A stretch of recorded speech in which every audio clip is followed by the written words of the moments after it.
Hello అండి, మళ్ళీ వచ్చేసింది మీ చందమామ ఇంకొక చందమామ కథతో. ఈరోజు మనం చెప్పుకునే ఆ చందమామ కథ పేరేంటంటే ఇద్దరు నిరుద్యోగులు.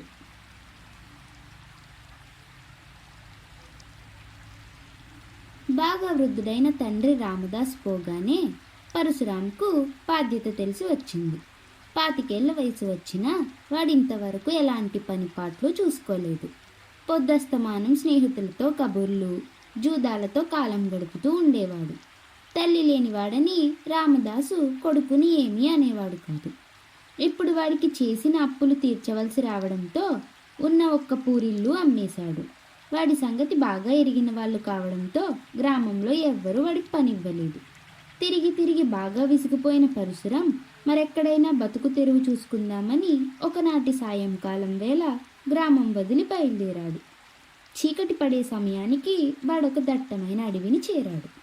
ఇంతలో అనుకోకుండా పెనుగాలుతో పాటు పెద్ద పెట్టున వర్షం ప్రారంభమైంది. ఆ రాత్రికి ఎక్కడ కాలం గడుపుదామా అని చెట్లు కిందుగా నడుస్తున్న పరశురాంకు కొంచెం దూరంలో చిన్న వెలుగు కనిపించింది. వాడు అటుకేసి వెళ్ళాడు. అది ఒక పాడుబడిన దేవి ఆలయం. లోపల గదిలో ఒక దీపం వెలుగుతున్నది. యువకుడొకడు ఆ గదిని బట్టతో శుభ్రం చేస్తున్నాడు. ఆ యువకుడు పరశురాముని చూస్తూనే, బాగా తడిసిపోయినట్టున్నావు, ముందు తల తుడుచుకో అంటూ ఒక పొడి బట్ట వాడికి అందించాడు. పరశురాం తల తుడుచుకుని దుస్తులు మార్చుకున్నాడు. ఆ యువకుడు పరశురాంతో తన పేరు యతీంద్ర అని చెప్పి, నేను ఎక్కడైనా ఉద్యోగం సంపాదించుకునేందుకు ఇల్లు వదిలి బయలుదేరాను, మరి నీ సంగతి ఏమిటి అని అడిగాడు. పరశురాం దాచకుండా తనను గురించి అంతా యతీంద్రకు చెప్పాడు.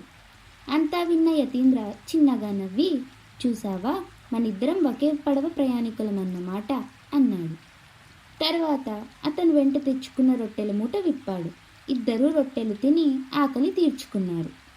గదిలో శుభ్రం చేసిన చోట ఇద్దరూ పడుకున్నాక పరశురాం, ఈనాటి వరకు ఉద్యోగ ప్రయత్నం చేయకపోయినా దానికోసం ప్రయత్నించే వాళ్ళ పాటలు విన్నాను. అంతో ఇంతో లంచం ఇవ్వగల శక్తి, పలుకుబడి గల వాళ్ళ సాయం లాంటివి లేకపోతే ఉద్యోగాలు దొరకడం చాలా కష్టం అన్నాడు. ఆ మాట నిజమే, కానీ ఎవరైనా ఉద్యోగం ఇస్తే మన సామర్థ్యం, నిజాయితీ నిరూపించుకోగలం అన్నాడు యతీంద్ర. మీకు అవకాశం నేను కల్పిస్తాను అంటూ ఆ గదిలో ఒక దేవతా స్త్రీ ప్రత్యక్షమయ్యింది. ఆమెను ఆ ఆలయ దేవతగా భావించి పరశురాం, యాతీంద్రుడు సాష్టాంగపడి, ఈ నిరుద్యోగుల మీద నీకైనా దయ కలిగినందుకు ధన్యులం తల్లి, ఇంతకు నువ్వు మాకు ఎలా సాయపడాలనుకుంటున్నావు అని అడిగాడు. అందుకు దేవత, నేను మీకు 3 మహిమగల వస్తువులు ఇస్తాను. వాటి ద్వారా మీరు సాధించినదేమిటో 3వ రోజు రాత్రి ఇక్కడికి వచ్చి నాకు చెప్పాలి అన్నది. తప్పకుండా చెప్తాం తల్లి అన్నారు ఇద్దరు పరమానందంతో. అప్పుడు దేవత ఇద్దరికీ చెరొక మట్టి ముంతను ఇచ్చి, ముంతను నేల మీద విసిరి బద్దలు కొట్టి, మీరు ఎవరిని తలుచుకుంటే వాళ్ళు మీ ముందు ఉంటారు అన్నది. తలుచుకున్న మనిషి మా ముందు నిలబడతాడే అనుకుందాం, అందువల్ల ప్రయోజనం ఏమిటి తల్లి అని అడిగాడు యతీంద్ర. దేవత ఇద్దరికీ చెరొక మిరియపు గింజ ఇచ్చి, ఈ గింజను నోట్లో వేసుకొని మీరు ఆ మనిషిని ఏం కోరుకుంటే అది కాదనకుండా ఇచ్చేస్తాడు అన్నది. మరి 3వ వస్తువు ఏమిటి తల్లి అని అడిగాడు పరశురాం. దేవత ఇద్దరికీ చెరొక రాగి ఉంగరం ఇచ్చి, ఇది మీ వేలికి ఉన్నంతకాలం పై 2 వస్తువుల ద్వారా మీరు పొందగలిగింది మిమ్మల్ని అంటిపెట్టుకుని ఉంటుంది అని చెప్పి అదృశ్యమైంది.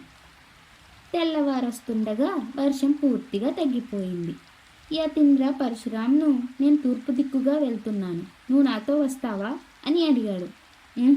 నేను పడమటి దిక్కుగా వెళ్తాను, మళ్ళీ 3వ రోజు రాత్రి ఈ ఆలయంలోనే కలుసుకుందాం అని పడమటి దిక్కుగా బయలుదేరాడు పరశురాం.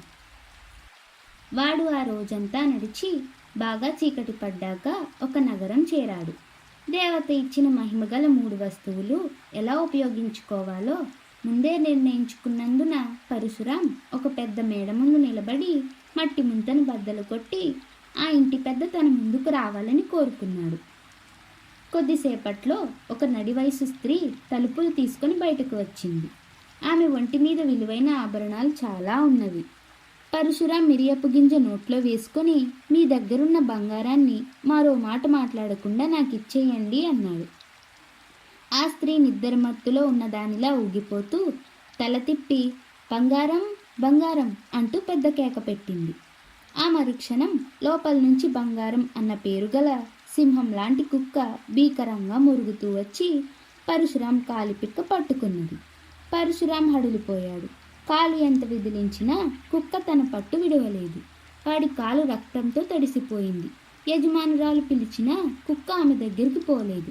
పరశురాంకి ఏదో గుర్తు వచ్చినట్టయి వేలికి ఉన్న ఉంగరాన్ని తీసి దూరంగా గిరటేశాడు. వెంటనే కుక్క వాడిని వదిలి లోపలికి పోయింది. ఇంటి యజమానురాలు కూడా లోపలికి పోయి తలుపులు మూసింది. పరశురాం 2 రోజులు ఆ నగరంలోనే ఉండి కుక్క కాటుకు పసరు వైద్యం చేయించుకొని 3వ నాటి రాత్రి పడుతూ లేస్తూ అడవిలోని దేవి ఆలయం చేరాడు. దేవత వాణ్ణి చూస్తూనే ఏమిటి విచిత్రావతారం అని అడిగింది. పరశురాం ఏమీ దాచకుండా జరిగిందంతా ఆమెకు చెప్పాడు.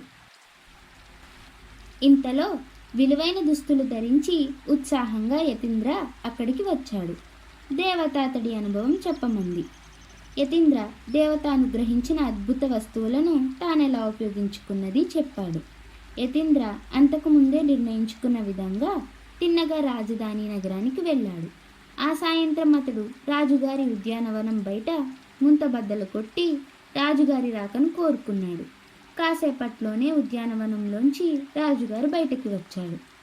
యతీంద్ర మిరియపు గింజను నోట్లో వేసుకొని, మహారాజా మీ కొలువులో నాకు తగిన ఉద్యోగం ఇప్పించండి అని అడిగాడు.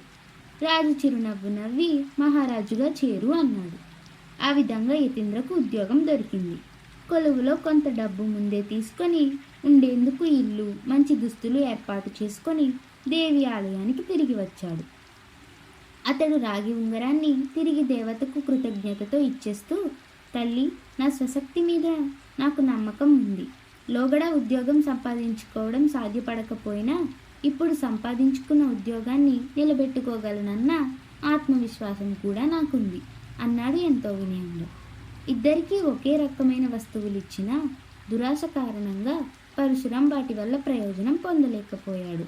నేను ఇచ్చిన మిరియపు గింజ ప్రభావం వల్ల యతీంద్ర అడిగి ఉంటే రాజు అతడికి అర్ధరాజ్యం కూడా ఇచ్చి ఉండేవాడు అని దేవత మాయమైంది.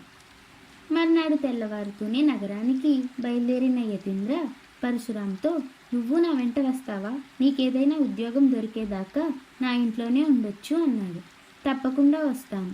నీతో ఉంటూ నేను సంపాదించుకోవాల్సిన లోకజ్ఞానం ఎంతో ఉంది అని పరశురాం యతీంద్ర వెంట నగరానికి బయలుదేరాడు. అలా కథ కంచికి మనం ఇంటికి.